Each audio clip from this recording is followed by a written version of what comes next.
with all this smoke and the yellow sulfur and this incredible scenery, it doesn't get any better than this for a photographer.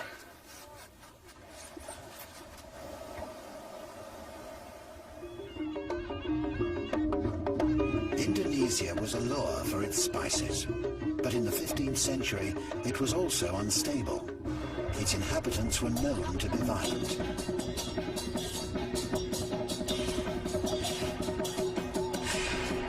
As Marwan said, if there is a battle of words when they are crazy with drunkenness, they at once pull out their knives and stab each other. When they were a threat to stability, Zheng He sometimes used force to settle conflicts.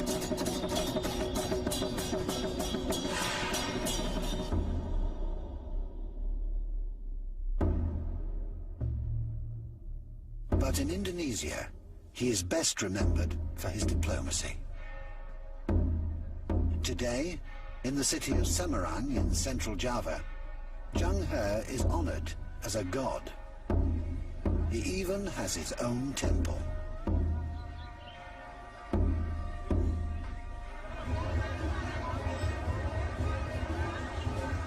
Every year, thousands of devotees from across the region come here to pray for his blessings.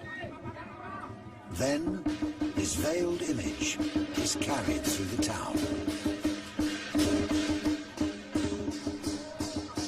It's a celebration that lasts an entire day, with worshippers performing a traditional dragon dance in his honor.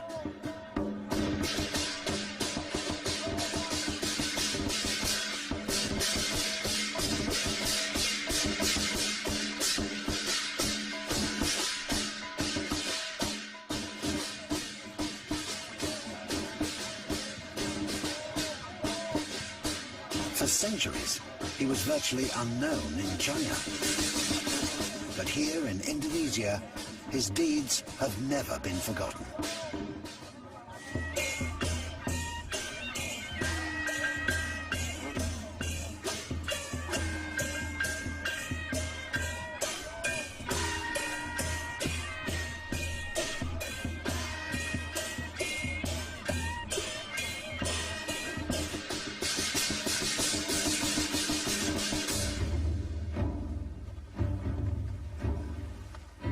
I leave Indonesia, as the treasure fleet did, by heading up through the Malacca Strait, one of the most treacherous waterways in the world. Maybe it was here that the fleet was caught in a violent storm. Terrified that underwater dragons would bring the great ships down, the crew prayed to their goddess, Tian Fei. According to Marwan, suddenly there was a magic lantern in the mast, and the danger was becalmed. For Zheng He, this was a sign that his fleet was under divine protection. But another threat was on the horizon. Pirates.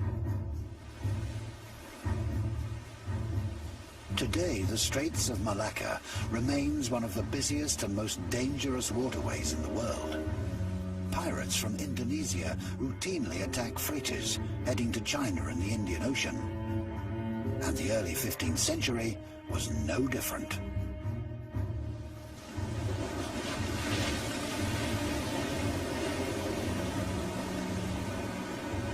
A Chinese pirate named Chen He had seized control of the area, and his heavily armed junks plundered any passing ship.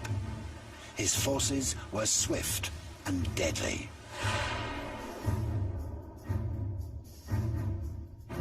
He was a genuine threat to trade, and that had to be dealt with. Keeping an upwind position, Zheng He lured him into a trap from which he would never escape. Chen He was captured and executed, and so peace was restored.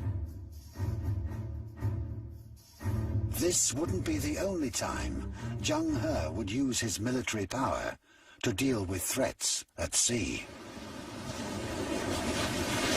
With the danger of the pirates now removed, Zheng He set up a number of strategic trading posts, which would lead to one of his greatest legacies, the founding of the overseas Chinese, the largest of which is in Malacca, on the west coast of Malaysia.